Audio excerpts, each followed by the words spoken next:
அதனுடைய சாராம்சங்களை எல்லாம் ஒரு புத்தகமாக வெளியிட்டிருக்காங்க. கலெக்டர் அவர்களை பெற்றுக்கொள்ள வேண்டுமாய் தனியுடன் கேட்டுக்கொள்கிறோம்.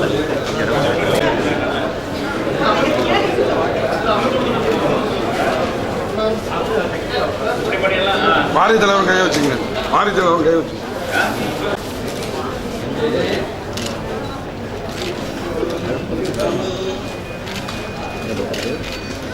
சார் இங்கே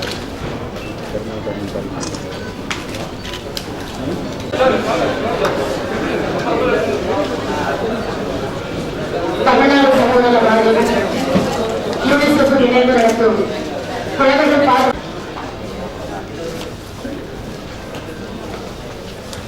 சிறப்புரை ஆற்றவுள்ள முனைவர் மரியாதைக்குரிய கலெக்டர். நான் வருவதற்கு முன்னாடி கலெக்டர் சார் பேசிட்டு இருந்தேன். அவர் வருவான வார்த்தையை சொன்னார். முதலமைச்சர் அம்மா அவர்கள் ஒவ்வொரு நாளும் தமிழக மக்களுக்காக சேர்ந்த இவர்கள் எல்லாம் உறுதுணையா இருக்கும் போது அது மக்கள்கிட்ட சமீபத்தில் நம்முடைய கலெக்டர் அவர்கள் பொறுப்பெடுத்த இந்த 2 மாதத்திலேயே சரி நலமாக விளங்க வேண்டும் என்பதற்காக பல அரிய திட்டங்களை தந்து தாயையும் சுவையும் காப்பாற்றிக் கொண்டிருக்கும் இந்த தமிழ்நாட்டின் முதலமைச்சர்